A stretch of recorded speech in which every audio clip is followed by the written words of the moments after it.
Mas já tá, já. Entra na página. A Viviane já tá me vendo? E por que eu não tô?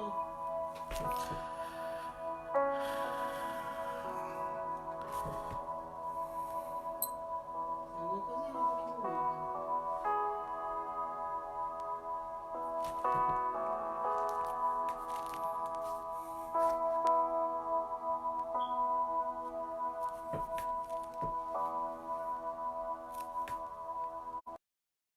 Pai do Senhor, para todos.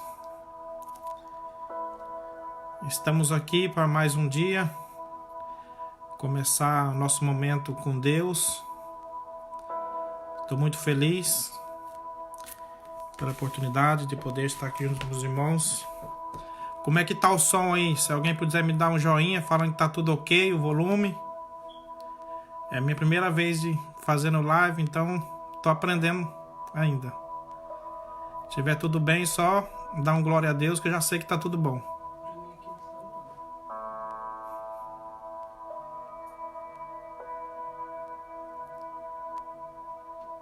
Tá tudo ok?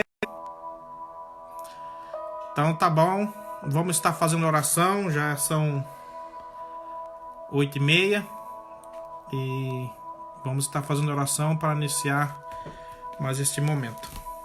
Querido Deus, querido Pai, nós te louvamos, ó Senhor, te damos graça pela oportunidade ao qual o Senhor nos concede de podermos, ó Senhor, através da tecnologia, ó Senhor, nós podemos estar unidos juntamente com os irmãos para aprender mais um pouco da Tua Palavra. Eu peço a Tua presença, ó Senhor, que o Senhor venha iluminar, ó Deus, a nossa mente, o nosso coração, e que o Senhor possa estar falando através do Espírito Santo a cada um de nós.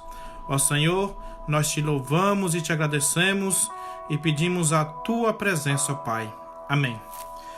Pois é, irmãos, hoje vamos estar aprendendo um pouco sobre o livro de Mateus, a partir do capítulo 25 ao capítulo 28. Nós desde da quinta-feira, né, iniciou com o pastor José Aparecido, fez a introdução do início do livro de São Mateus, depois veio o pastor Pierre, a diaconisa Thaís, ontem esteve o evangelista Darcy, e hoje eu estou aqui para estar finalizando essa parte do Mateus, de Mateus. E iniciando aqui a sequência, nós vemos que aqui nós aprendemos várias parábolas. A sequência aqui, a partir do capítulo 25, nos fala sobre as 10 virgens. A palavra fala do noivo, a palavra fala que havia 10 virgens que, com as suas lamparinas, estavam à espera do noivo, que passaria à meia-noite para se esposar com o noivo. E nós aprendemos nessa passagem que das 10 virgens, 5 estavam preparadas com as suas lamparinas cheias e 5 delas estava faltando óleo, não estava preparada. E a palavra fala que tardando o noivo, quando o noivo chegou para o casamento, e o tardado noivo fez com que elas dormissem. E quando o noivo chegou e despertando elas, 5 delas estavam com a lamparina cheia, mas as outras 5 estavam com a lamparina faltando óleo. E elas tentou negociar, as 5 que estavam sem, falou com as outras, pedindo ajuda, querendo que elas servissem um pouco do óleo. Mas elas questionam e falam, não, vão à venda e compra, porque aqui nós temos, é nossa. E nós aprendemos aqui, irmãos, que a nossa lamparina depende somente de nós. Só depende de nós para estarmos cheios da presença do Senhor, para que quando o noivo vir, que nós não podemos ficar. Então nós aprendemos aqui no contexto da parábola, nos mostra que é uma história sobre a segunda vinda de Jesus. Nos versículos anteriores, Jesus falou claramente sobre a vinda e a importância de estarmos preparados, porque ninguém sabe o dia e nem a hora que acontecerá a volta de Jesus. O noivo representa Jesus. Assim como o noivo na festa de casamento, sabemos que um dia ele vai voltar. mas não sabemos exatamente quando o noivo vai voltar. Por isso nós precisamos estar alerta. As virgens prudentes representam aquelas pessoas que ouvem o evangelho, se convertem e vivem para Jesus. Essa é a nossa forma de nos prepararmos para a vinda de Jesus. Quando o noivo chegou, não foram apanhadas de surpresa, mesmo depois de dormirem, porque tinham trazido o seu óleo. Quem tem a sua vida dedicada a servir a Deus, não precisa temer o fim, porque vai estar pronto de consciência limpa. Quando Jesus chegar, sua entrada no céu está garantida. As virgens tolas representam as pessoas que, tendo ouvido o evangelho, não mudam de vida. Continuam na velha vida do pecado, sem pensar nas consequências e nem se arrependerem. Essas virgens foram apanhadas em sua insensatez.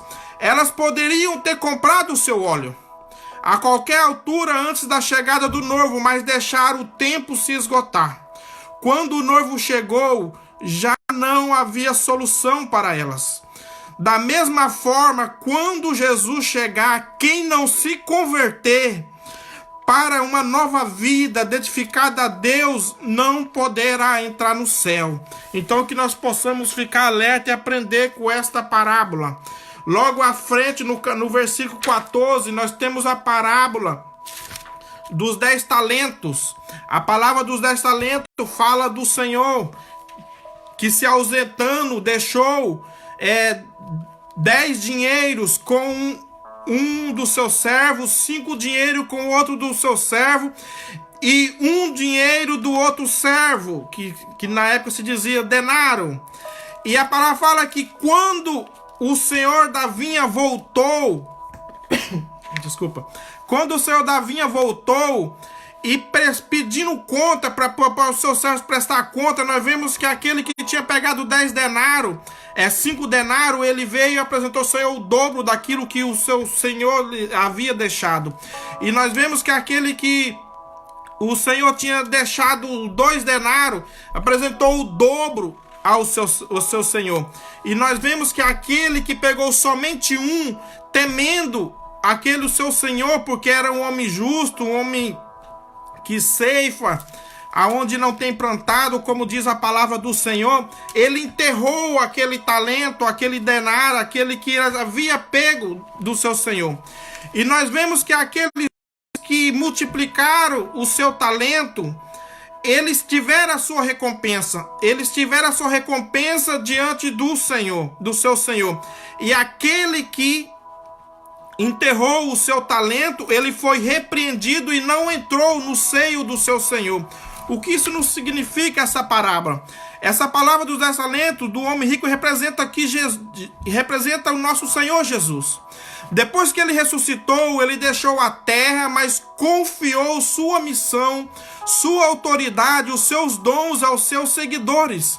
O nosso trabalho como seguidor de Jesus é trabalhar para a glória de Deus, investindo tudo que nós recebemos dele.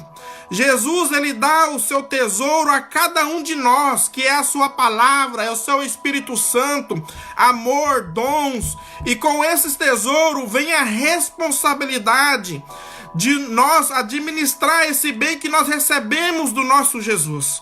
Jesus, ele conhece a nossa capacidade, ele não nos dá mais do que conseguimos administrar.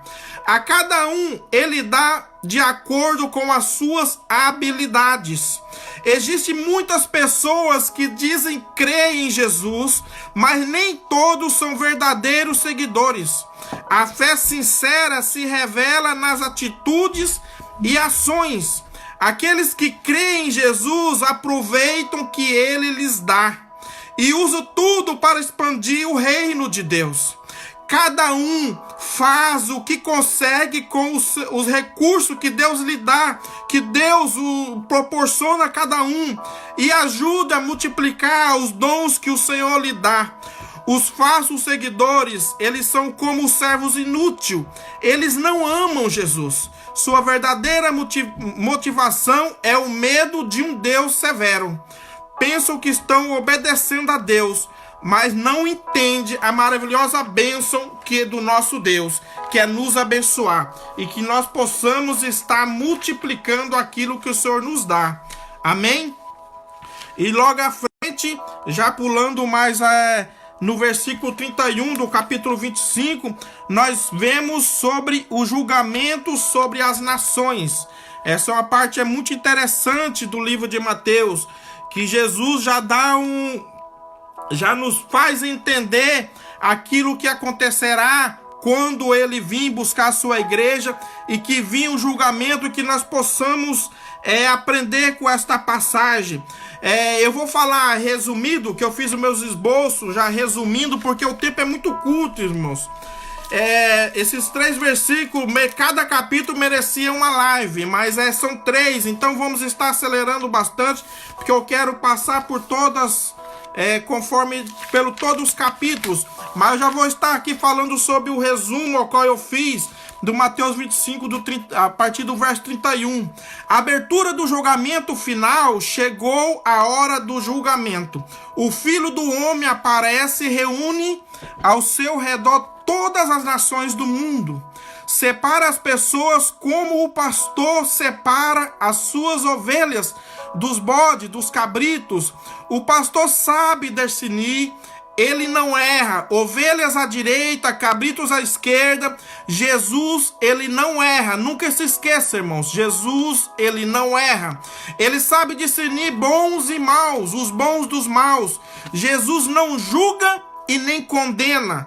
Ele apenas separa. É a pessoa que se julga. É nós mesmos. É a pessoa, nós mesmos que se julgamos. Que nós se julgamos e se condena pelo seu relacionamento com os pequenos. Que nós vemos nessa passagem que Jesus fala sobre o relacionamento com os seus pequenos.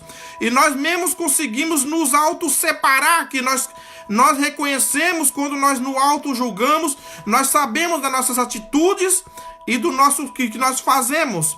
Sentença para que os que sentam à sua direita. Então vamos falar sobre a sentença àqueles que sentam à direita de Jesus. Os que estão à direita são chamados bendito de meu Pai. Isto é, recebem a bênção de Deus que prometeu a Abraão e a sua descendência. Eles são convidados a tomar posse do reino do Senhor, preparado para eles desde a fundação do mundo. O motivo da sentença é esta, o próprio Jesus falando: eu tive fome e tive sede, eu era estrangeiro, nu, fui preso e vocês me ajudaram. Eu estava faminto, sedento, eu era estrangeiro, nu, doente e preso. E pelo jeito que nós vemos aqui Jesus falar de meu Pai, o Filho do Homem, sabemos também que Jesus está agindo como juiz. O esclarecimento do juiz, o vigário de Cristo é o pobre. O que Jesus está falando? Quem que é o pequeno? Quem que teve fome? Quem que teve nu? É o pobre. É os que acolhem os excluídos, são chamados de justos. Isso significa que a justiça do reino de Deus não se alcança observando as normas, as prescrições, mas sim acolhendo os necessitados. Mas os próprios justos não sabem quando foi que acolheram Jesus, o necessitado. Porque eles perguntam a Jesus: quando foi que nós alimentamos? Quando foi que nós acolhemos? Jesus responde: toda vez que o fizeste a um desses meus irmãos mais pequeninos, a mim o fizeste. Sentença para os que estiverem à sua esquerda. Os que estão do outro lado do juiz são chamados de malditos e são destinados ao fogo eterno, preparado para o diabo e os seus anjos. Jesus usa a linguagem simbólica comum daqueles tempos para dizer que essas pessoas não entrarão no reino dos céus. E aqui também o motivo é um só: não acolheram Jesus quando estava faminto, quando estava sedento, quando era estrangeiro, quando era nu, quando estava doente e estava preso. Não é Jesus que nos impede de entrar no reino dos céus, mas sim a nossa prática de não acolher uns aos outros, a cegueira que nos impede de ver Jesus dos pequeninos. A omissão não faz coisas más. Apenas deixar de praticar o bem aos pequeninos do Senhor, de acolher aqueles que são escolhidos, nós segue a sentença final. Esses vão para o fogo eterno, justo para a vida eterna. São palavras de Jesus. Que nós possamos colocar em prática aquilo que Jesus ensina. Se nós somos filhos de Deus, nós devemos ajudar os pequeninos do Senhor. Amém? E indo mais à frente, irmãos, nós temos aqui já a partir do capítulo 26 de Mateus, já começa aqui o complô dos sacerdotes para poder prender a Jesus. Aqui o sacerdote já começa a procurar uma ocasião propícia para poder prender Jesus. E logo no versículo 6, nós encontramos a passagem de Maria de Betânia. Maria, eu vou ter que correr, irmãos, que a hora está passando. Mas nós vemos aqui a passagem da Maria de Betânia, quando ela unge o Senhor Jesus, preparando o seu corpo, o próprio Jesus falando. Quando ela foi repreendida por pegar aquele óleo caro de alabastro pelos discípulos, de estar desperdiçando aquele óleo, Jesus no versículo 12, ele diz: porque derramado ela esse unguento sobre o meu corpo, o fez para preparar-me para o sepultamento. Ela já estava preparando o corpo de Jesus para o sepultamento, porque Jesus estava indo já prestes para entregar a sua vida por nós, para perdoar os nossos pecados. E nós vemos nessa passagem que a atitude desta mulher fez com que ela seja lembrada por todo o tempo. A própria palavra de Jesus, que ela fez, vai ficar pela memória sua, sempre vai ser lembrado. Amém? Logo após, à frente, no versículo 14, já chega o Judas Iscariote, já começa com o sacerdote já a preparar a traição de Jesus. Seguindo mais à frente, no versículo 17, Jesus já pede para os discípulos ir na casa de um certo homem ali em Jerusalém para pedir a sua casa para preparar a ceia do Senhor. E no versículo 9 já começa a preparação, a partir do versículo 20, a preparação naquela tarde que foi feito ali a Páscoa de Jesus, juntamente com seus discípulos. A partir do versículo 26, nós vemos aqui Jesus participando da sua ceia com os seus discípulos. E essa santa ceia, o Senhor Jesus, ele mesmo fala que ele desejou tanto de estar aquele momento com os seus discípulos, participando, comendo do corpo e bebendo do sangue, que simboliza o pão, e o vinho, que simboliza o corpo e o sangue de Jesus. E ali foi feita aquela santa ceia, ali já antes de Jesus caminhar para a sua morte. Vamos seguir mais à frente, que o tempo não nos espera. E no versículo 36 do capítulo 26, nós vemos Jesus no jardim de Getsêmani.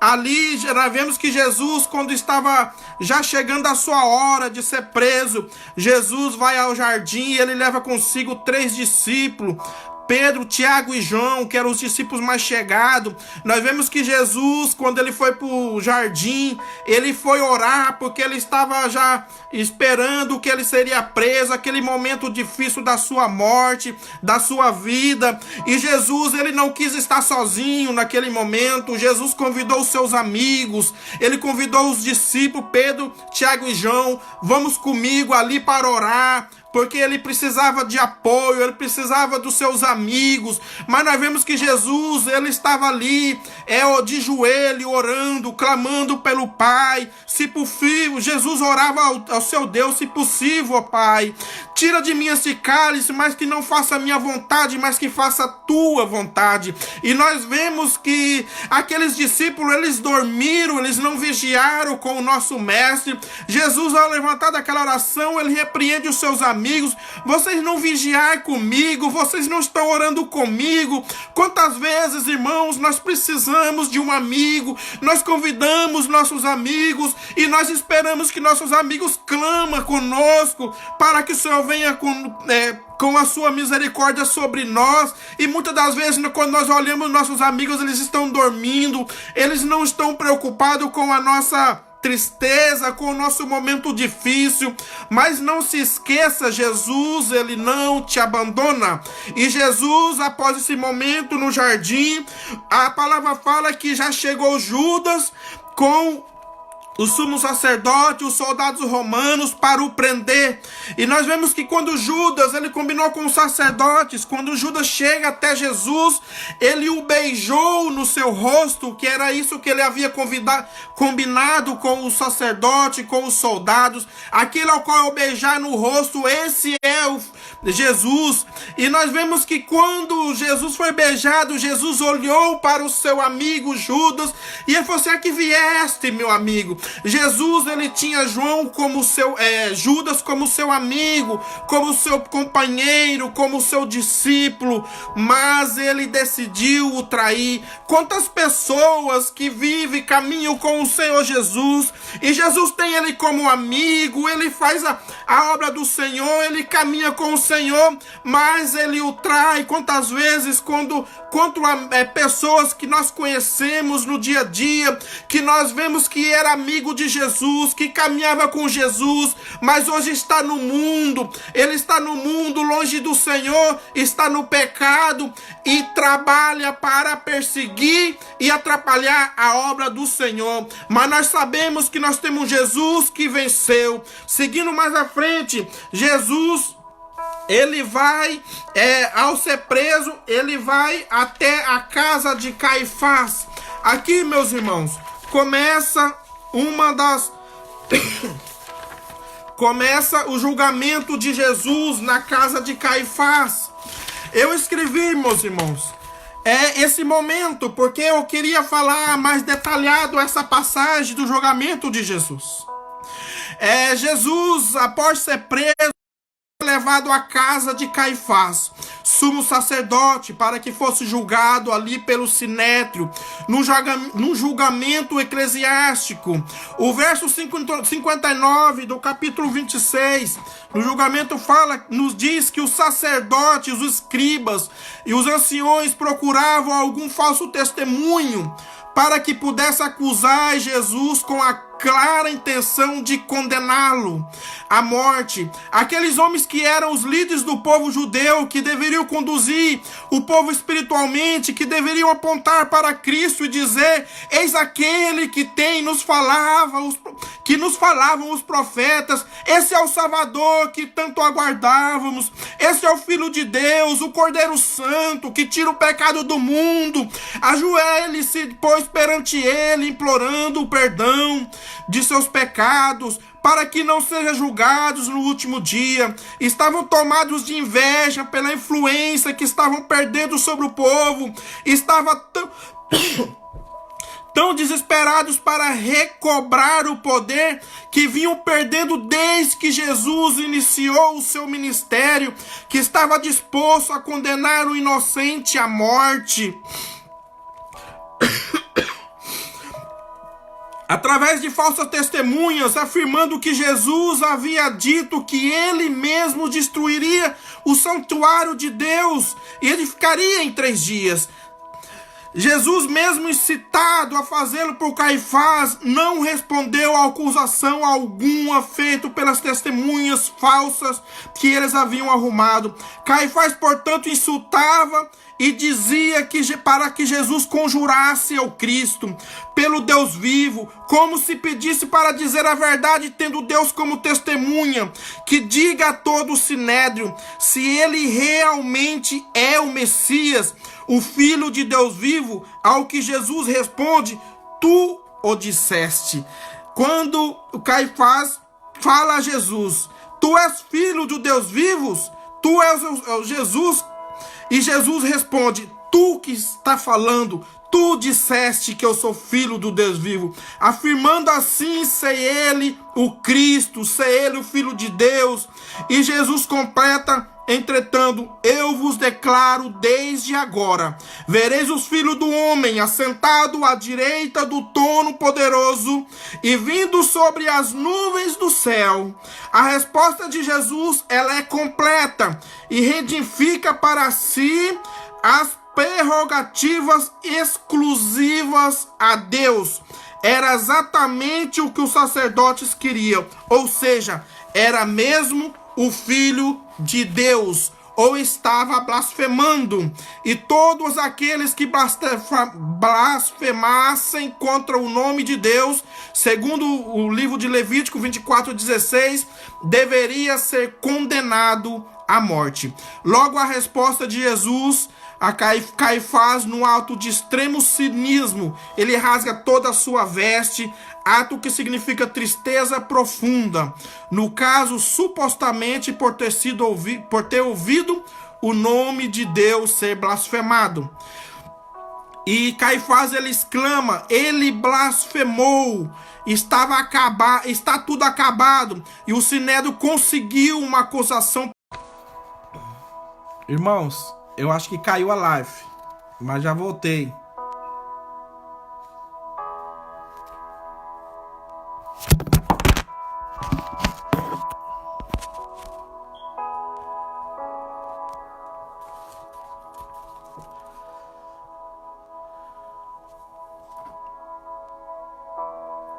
Irmãos, a live ela caiu.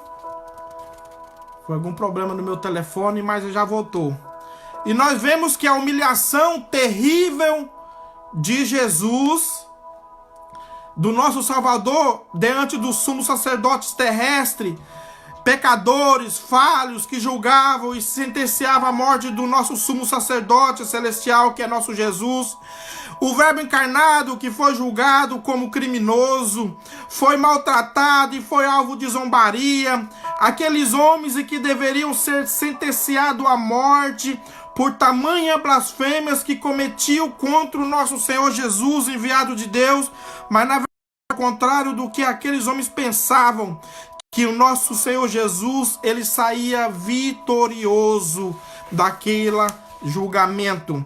Irmãos, vamos mais à frente, que o tempo ele corre muito. E Jesus, após ser julgado na casa de Caifás, ele foi levado até o palácio de Pilatos, do governador romano, e ali continuaram o seu julgamento. Ali colocaram Jesus para ser escolhido entre um ladrão, tinha o Barrabás e Jesus Cristo, Filho de Deus, e o povo israelitas, o povo que foi chamado, escolhido por Deus, eles preferiram um ladrão, e eles escolheram que o nosso Jesus fosse condenado. E Jesus, ele então foi condenado, sentenciado para morrer na cruz. E Jesus, ali saindo da casa do palácio de Pilatos, Jesus, ele foi espancado, ele foi humilhado, ele foi cuspido em seu rosto, e ele foi levado, ele subiu pelas Via Dolorosa em Jerusalém, e ele foi até o Monte de Calvário, da sua cruz, e ali ele foi pregado, foi aberto as suas mãos, pregado naquela cruz, levantado naquele madeiro, e ali ele foi injuriado. Ali aqui o povo mandava que falasse: Senhor Jesus, se tu és filho de Deus, então desce dessa cruz. Tu falasse que derrubava o templo e edificaria em 3 dias. Se tu realmente é filho de Deus, então desce dessa cruz, salva a ti mesmo e salva nós. Só assim nós creremos em ti. Mas nós, e Jesus, ele todo momento ali, ele ficou calado, e ali ele olhava para o céu e falava com o Senhor Deus, falava: Deus, perdoa, eles não sabem o que fazem. Jesus estava ali sendo humilhado, pregado numa cruz, e ele estava ali pedindo perdão pelos pecados daqueles que injuriavam, daqueles que soldados que os espancavam. E nós vemos que chegado ali ao meio-dia, e o dia se escureceu, ficou durante 3 horas escuro, e quando deu a 3 horas da tarde, Jesus, ele olhando para o céu, ele clamou: Eli, Eli, sama sabactani, Deus meu, por que me desamparaste? E Jesus, ele suspirando, ele entregou o seu espírito, ele entregou-se à morte. A morte, ela não venceu o nosso Jesus. Jesus que se entregou e se doou, e ali ele morreu, e ali o véu se rasgou de cima para baixo, e abriu o caminho para nós chegar diante do Senhor, não dependendo mais de homens, depende somente de mim e de você, de chegar diante do Senhor, e para poder clamar as suas bênçãos. Ali houve um terremoto, então Jesus morreu, e Jesus, ele... A transmissão foi interrompida. Por quê? Aí tá gravando? Tá gravando. Daí, então, Jesus, ele... Jesus, então ali ele morreu, ele foi tirado daquele madeiro, foi levado para a sepultura, ali ele foi sepultado. Irmão, já deu minha hora, mas já tô acabando. Ali Jesus foi sepultado, e no terceiro dia, Jesus, ele ressuscitou. Olha que bênção, meus irmãos. Nós recebemos a nossa vitória através do nosso Senhor Jesus Cristo. A ressurreição de Jesus nos trouxe a iluminação do nosso entendimento diante do reino do Senhor. A ressurreição de Cristo nos trouxe salvação. Parou a transmissão. Não. Parou, ninguém tá vendo, todo mundo se comunicou, ninguém Tá tá assistindo. Tá, irmãos, me responde se tá indo bem. Se a transmissão tá rodando, pergunta. Tá rodando? Tá. Então, Vem. Vem. A ressurreição de Jesus nos trouxe vitória, nos trouxe vida abundante. A ressurreição de Cristo nos trouxe vida eterna. A ressurreição é o cumprimento do plano da redenção do nosso Deus. Se não tivesse havido a ressurreição, a mensagem do Evangelho não estaria completa. Esse evento fortaleceu a crença na deidade de Cristo. A postura dos discípulos diante da ressurreição era desânimo, até pensavam em fracasso. Eles falavam entre si, se pensavam que era ele que havia de remir. Eles falavam entre si, nós pensávamos que era ele, era Jesus que ia redimir Israel. Eles estavam em completa confusão e desnorteado. Mas quando Jesus ressuscitou, trouxe a certeza e trouxe ânimo de volta e injetou a nova vida a todos eles. Assim é a nós também. A ressurreição de Cristo trouxe vida a nós. Irmãos, vamos já finalizar no capítulo 28. No capítulo 28, Jesus... No verso 18, Jesus, já após ressuscitar, Jesus chegando-se, Jesus falou dizendo: todo o poder me é dado no céu e na terra, portanto, ide e ensinai todas as nações. Então, o que Jesus nos ensina aqui, meus irmãos? É que nós... Quando Jesus, ele falou aqui no versículo 18, que ele recebeu todo o poder no céu e todo o poder na terra. Portanto, ide, ensinai todas as nações, batizando em nome do Pai, do Filho e do Espírito Santo, ensinando a guardar todas as coisas que eu vos tenho mandado. Eu estou convosco todos os dias até a consumação dos séculos.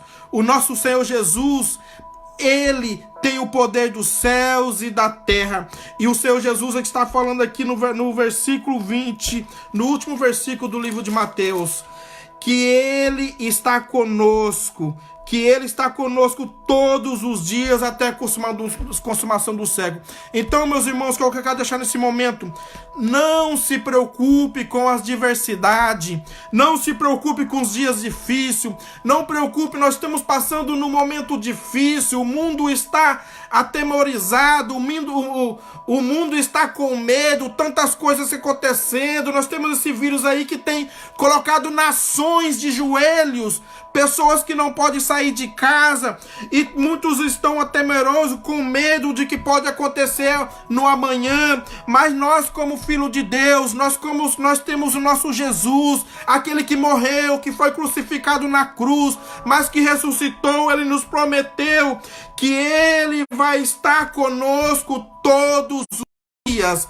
Então o que nós devemos fazer é confiar que o Senhor está conosco e ir fazer o ide do Senhor, levar a palavra em todas as nações, como Ele deixou aqui nessa últimos versículos.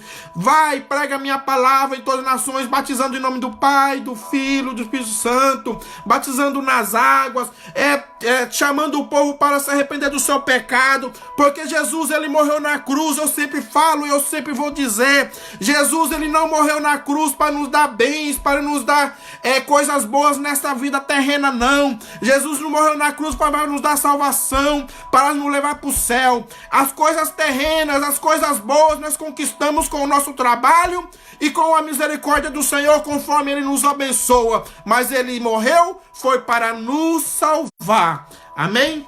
Passei 5 minutos, mas vamos estar orando, agradecendo ao Senhor, que nós possamos estar orando um pelos outros, para que o Senhor possa estar abençoando a cada um de nós.